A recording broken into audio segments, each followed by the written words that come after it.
In the very first scene of the movie, we see a seasoned fisherman getting ready to set sail on yet another adventure at sea. An unfortunate accident occurs when he is casting his net from the boat, and it becomes caught with an object that is lying on the floor of the water. The fisherman, who was intent on finding a solution to the problem, dove down into the water. However, he was unable to come back up to the surface since he was surrounded by such a large school of fish. In the meantime, a lighthouse keeper gets in touch with her colleague, who is located in Germany, to talk about ongoing issues of significant relevance. She is startled when a signal appears on her monitor, and she immediately gets up and goes to look into it. It is necessary for Charlie to swim to Judy's buoy and then dive into the ocean in order to collect a sensor that has become entangled in fishing nets for some reason. There have also been strange occurrences reported in Canada. A young researcher who studies whales named Leon gets a call telling him to go to City Beach in Vancouver because a large killer whale washed up on the shore there a few hours earlier. Following his examination of the animal, he travels to the fishing pier in order to identify the person or people responsible for the poaching. Following the ordeal with the killer whale, the seasoned fisherman assists Leon in boarding his vessel. He demonstrates to Leon the side of the vessel that had been bitten by the whale when they were attempting to flip it over. Leon is suspicious of the narrative, but the man claims that the fisherman wouldn't lie and that they were forced to kill the whale in order to rescue themselves. Leon continues to be doubtful of the story. In the meantime, Charlie and her new pal throw a sensor that has been fixed back into the water.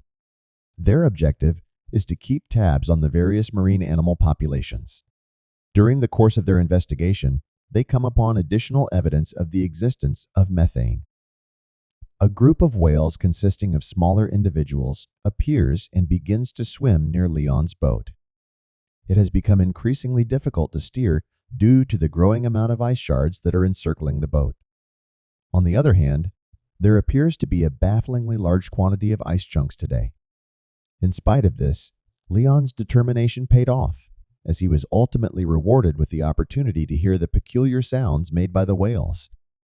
The information that the whales had been observed in a variety of spots along the coast was something that he was aware of before to setting out on this voyage. Excited, he calls his fiancée Lizzie, who is already at sea with a group of visitors, and tells her about the possibility to see killer whales in their natural environment. During the time that Leon is waiting, a gorgeous, huge whale materializes unexpectedly right near to his boat. He stands there for a few minutes, transfixed by the magnificent beast as a response to his admiration. After some time, the enormous whale is no longer visible above the water. However, much to Leon's joy, a whole pod of smaller whales surfaces and begins to swim alongside his boat. When a pod of orcas moves into position gracefully close to the boat, the guide, Lizard, encourages the passengers to come up to the deck to watch them. Everyone stands in awe as they watch the magnificent whales breach the surface of the water. In addition to them, a gigantic humpback whale makes an appearance, and the tourists are given the opportunity to see it from a rather close range. Everyone is amazed by the whale's strange behavior, but Leon is the only one who isn't thrilled. Leon tries to warn his friend, but it's already too late. The whale suddenly executes a maneuver that causes the boat to be struck directly in the center. Leon makes a beeline for the scene of the disaster and does everything in his power to help the people who have survived. On the other hand, it appears that a bot is currently controlling the text. During the time that a pod of killer whales was pursuing a group of tourists, Leon learned that he was powerless to save Lizzie. The narrative then moves on to a French restaurant, where the chef had recently returned from the market, having procured some freshly caught seafood. His intention was to prepare lobsters, but he was startled when one of them unexpectedly showered him in the face with an unidentified substance. The cook cleaned his face and carried on with his task in spite of what had just happened. Nonetheless, as the evening continued, he and two other chefs began experiencing symptoms of illness at the same time. The tragic news came later that evening that the chef had passed tragically, and the two teenage cooks were rushed to the intensive care unit, ICU, to wait for test results. A ship from Norway that was conducting research on an unusual event that was occurring at sea. During the course of their research, they positioned a camera to look at the surrounding area. They were taken aback when they found out that ice worms had begun an invasion. A selection of samples was delicately brought to the surface for the purpose of further investigation. After conducting more in-depth research, the scientists found a fascinating discovery. The animals in question possessed jaws and reproduced at a pace that was substantially higher than had been anticipated. As soon as it was realized how significant this discovery was, a commission was quickly established. Following in-depth deliberations and evaluations, everyone came to the conclusion that a previously unknown species of worms, in addition to the bacteria that are linked with them, had been found. One of the scientists, Leon, started a chat with the owner of the Norwegian ship as all of this commotion was going on around them. The fishing vessel, which the day before had seen humpback whales assault other vessels, saw yet another strange episode when it was out at sea. When the ship returned from its voyage at sea, the crew was surprised to discover that the bottom of the vessel was coated with a thick coating of mollusks, a phenomenon that had never been seen before. In response to this, a team of researchers sent a sampler to the ocean floor so that they could investigate the soil in the area where worms had been found. Nevertheless, an explosion took place as a result of a methane leak, putting the team in jeopardy. Thankfully, the ship was able to avoid destruction, but it is now unknown what will happen to the crew. The scientists are in a state of intense fear, and it's not just because of the error that occurred during the procedure, it's also because of the potential outcomes of the test. They are also concerned about the existence of bacteria on the ocean floor, as this bacterium has the ability to devour ice and might potentially travel to the deepest areas of the ocean. Jazz makes the decision to record a video message for Charlie, but all of a sudden something unexpected takes place, which causes the displays to display worrisome readings. The water just underneath the ship begins to boil, and at the same time, an unseen force drags the ship further and more below the surface. The story then moves on to take place in Venice. A young man who is head over heels in love can be seen reading poetry while sitting on a bridge. The book he was holding in his hands suddenly slipped out of his grasp and fell into the canal below. The couple's attention is suddenly diverted, however, as they take in a sight that is even more bizarre than what they have just seen unfolding in front of their eyes. Thousands of huge jellyfish emerging from the depths of the water.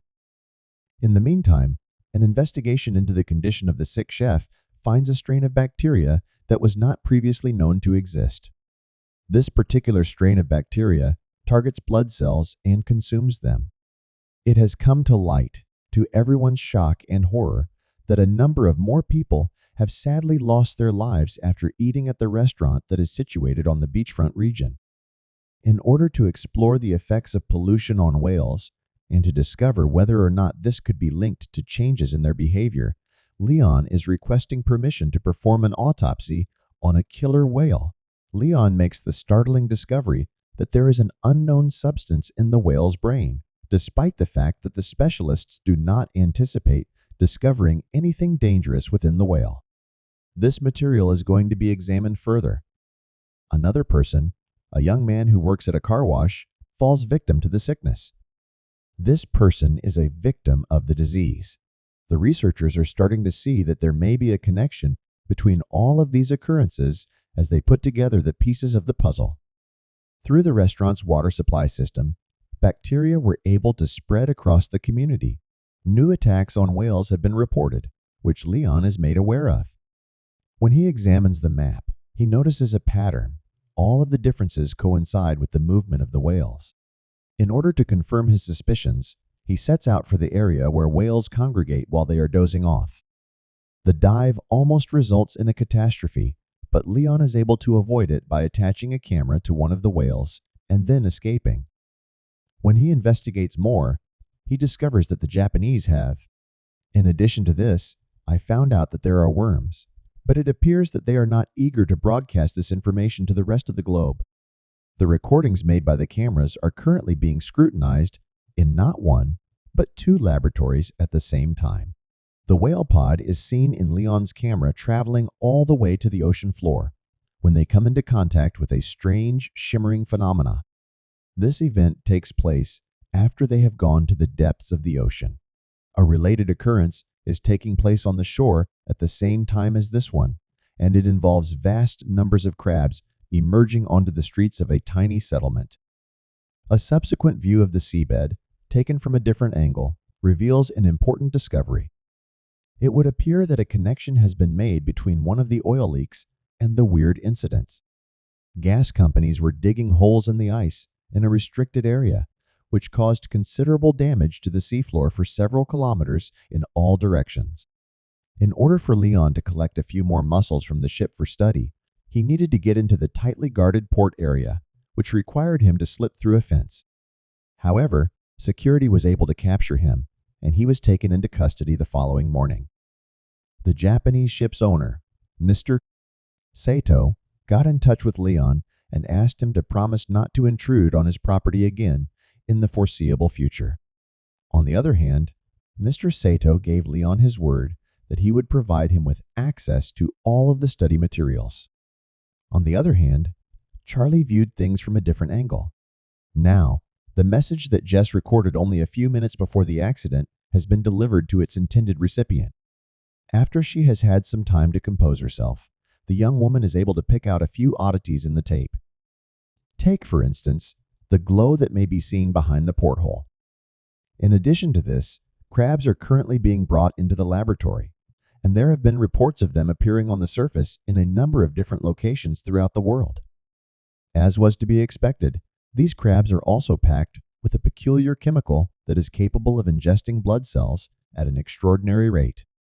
Charlie is in the process of analyzing the video right now.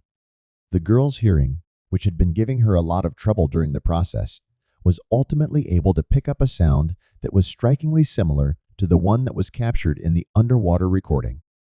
She immediately gets in touch with the laboratory and relays a segment of the audio that particularly attracted her interest. However, her demanding supervisor, Katerina, disregards all of the suggestions made by the scientists and determines that the sound heard on the numerous recordings is really random noise. Charlie is given the instruction by Katerina to finish the remaining chores and bring the project to an end. Katerina finally makes up her mind to put Charlie's theory to the test when she takes some time to herself to collect her thoughts and gives Charlie's ideas considerable consideration. She assembles a team of researchers and makes preparations for a deep-water device to be sent to the island by helicopter. Sigur is the one who is tasked with transporting the device to the island, and as soon as he gives it to Charlie, he starts making preparations to leave. On the other hand, just as he is about to leave, the scientists get urgent signals from their co-workers on the mainland. Sigur is the only person I can contact, and I need to warn him that a deadly tsunami is heading toward the coast.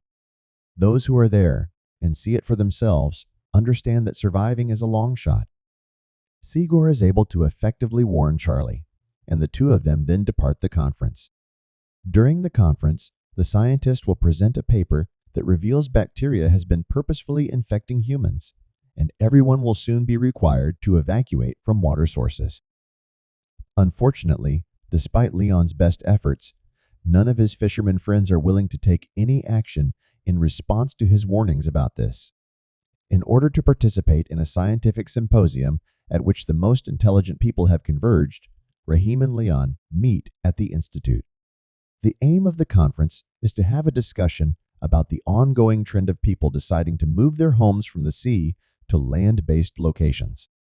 The majority of participants are in agreement that there is some kind of unexplained factor at play that is driving people away from the water.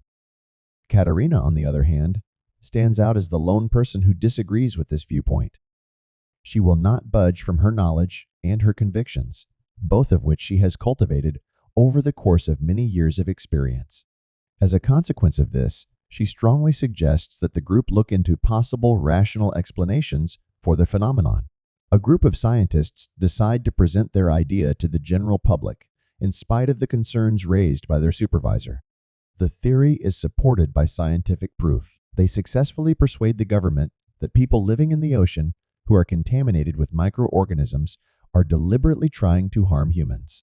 The new form of intelligence is even given a name by the experts. On the other hand, high-ranking authorities have responded with irony, stating that it would be more productive to find more scientific solutions to the problem rather than negotiate with an unknown intelligence. In contrast to politicians, astrophysicist Samantha Grove came to the rescue of the scientific community. She gave the report a serious read and came to the conclusion that the weird sound that can be heard on a variety of recordings had all of the hallmarks of an unknown tongue from another part of the planet. In addition to this, her team was successful in capturing the identical signal while they were in Antarctica.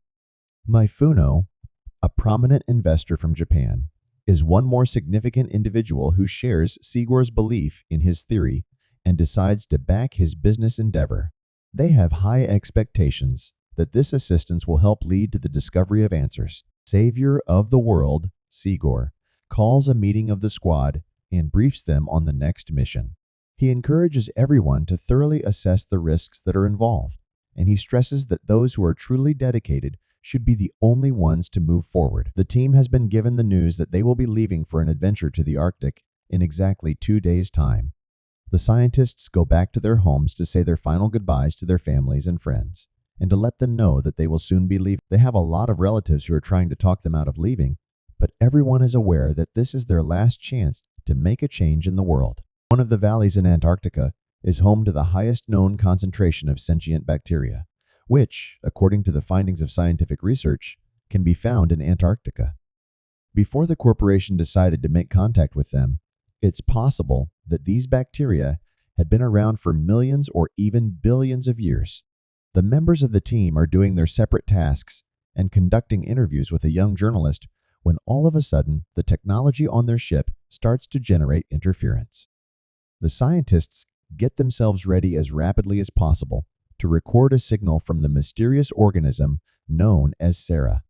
Mifuno's assistant takes a seat at the table next to Leon and candidly confesses to him that if it weren't for her employer, she never would have believed in their notion. Throughout the years, he has shown that he can reliably rely on his intuition, and he has done so consistently. Samantha is in the process of formulating a strategy whereby she will incorporate the sound of a human infant wailing into the audio signal produced by the creature. After then, she plans to provide the recording to the intelligence as evidence that they are willing to talk with one another. While this is going on, Charlie asks one of her coworkers for assistance. The ship lowers its anchor as he is contained within the diving gear at the ocean floor, while the courageous pair enters the capsule and gets ready to descend to the predicted depth. The scientists start transmitting the sound message. Everyone on the team is watching for a response with bated breath. At long last, a movement is picked up by the radar, and the sensors pick up on a sound signal. The crew that is now contained within the capsule makes an effort to make contact with the captain's bridge in order to report a problem with the fans. Aside from the fact that our communication system is not operating correctly, we are quickly running out of oxygen. Luther, who is the chief pilot, is getting ready to make a U-turn. However, Charlie sees some movement and decides to switch off the lights while waiting to see what occurs next. He is curious about what will take place. In the meantime, the crew has also become aware of something coming closer. Sigur is adamant that the captain bring the submarine back, but they have been unable to get in touch with the crew. Because Luther does not wish to take any additional chances, he makes the decision to hoist the boat into the ship. It is made very obvious that the hatch that is opening to receive the capsule is a specialized hatch that was developed specifically for this use. At that very moment, Compartment Charlie observes a strange radiance emanating from all around them. However, she has decided not to share this information with anyone else. In the meantime, Samantha has reported that they have successfully made contact with the bacteria. The sound signal has been heard again, and the child's cries have been altered, which suggests that the bacteria have understood the message that was sent by humans. Dr. Chase is currently looking for a treatment option for people who have already contracted the bacteria and are suffering from its effects. In addition, Luther discloses to the journalist that he was not there for any of the events. It is most likely that everything Charlie observed, even the depth, was a figment of her own imagination, just like the idea of intelligence itself. Despite this, Samantha makes an effort to decipher the urgent signals in order to construct a response signal that can be understood by the AI.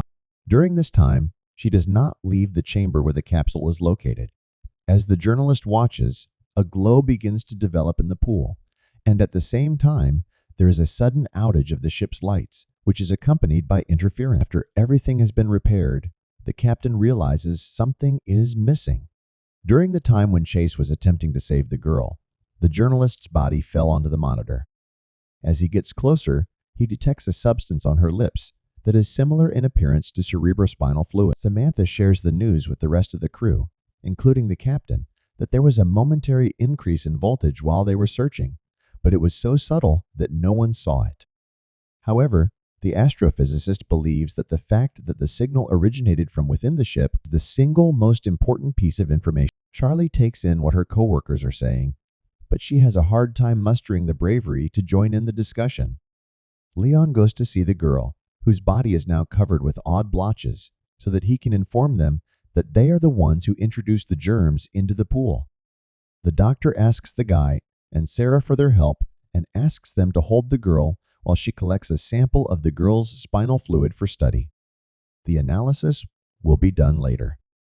After that, the doctor gives a briefing to the team on the results of the analysis, and he reveals that the material that was previously found in marine organisms has been detected in Alicia's spinal cord.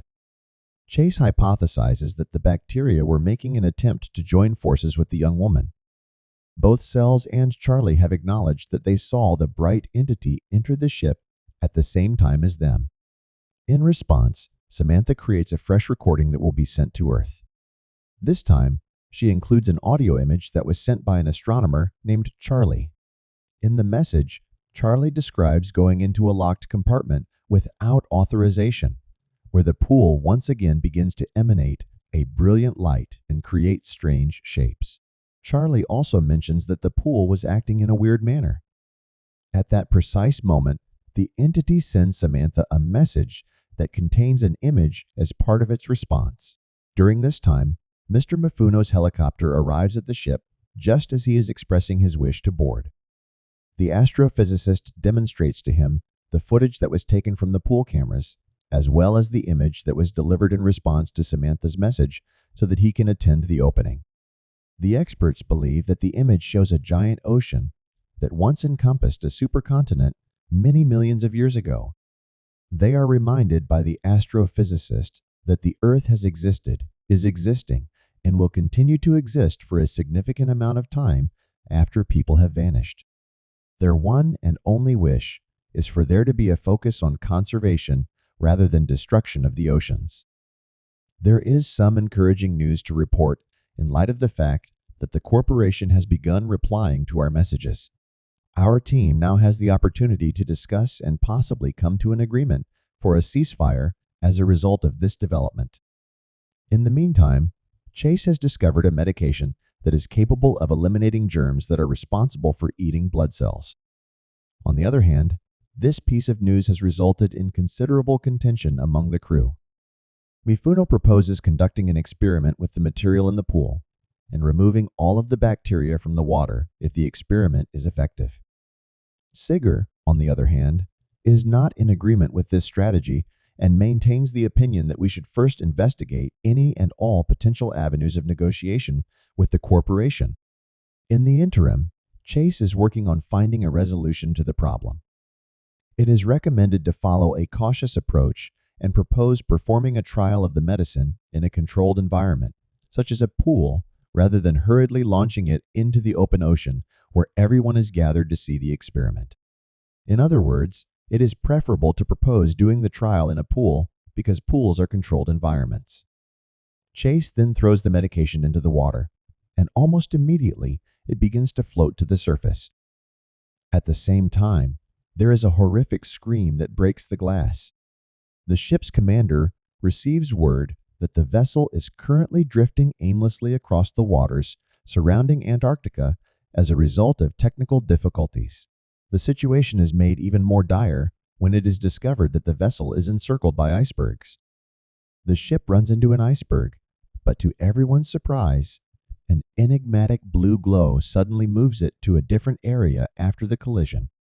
In a hasty effort to reclaim command of the ship, the captain gives the order to immediately ignite all of the ship's engines. He is baffled as to why they do not release all of the illegal substances that they have on board into the ocean. However, Sigo tries to explain to the captain that the current predicament is the result of his risky experiment in the pool by saying that it is the cause of the problem. In addition, Sigo stresses that no one in the world will be able to make sufficient quantities of the chemical to recreate these events. The situation is hopeless because the Earth is on the verge of being destroyed. The only chance for success lies in establishing a ceasefire while the team mulls over how best to negotiate with the planet Earth. Nevertheless, all of a sudden, their ship is caught between two icebergs by a mysterious force. Charlie makes a dash for the capsule in the nick of time in order to descend and bring Luther's body to the emergency department, so displaying their unflinching obedience. As soon as Charlie reaches the depths, she deviates from the initial plan and injects Luca's serum into her own heart, which possesses the capability of fusing with the emergency room. After the door of the capsule was opened, UR was able to take control of Luther's body, which resulted in the icebergs being let loose. The ship, which was illuminated by billions of lights, dove below the surface of the ocean. After some time has passed, Charlie sails the ship to an uninhabited island. As it opens its eyes, the ship looks up at the sky with its bright blue eyes as it gazes at it. This is the last part of the series. In the comments section below, I would appreciate it if you could express your thoughts regarding this series.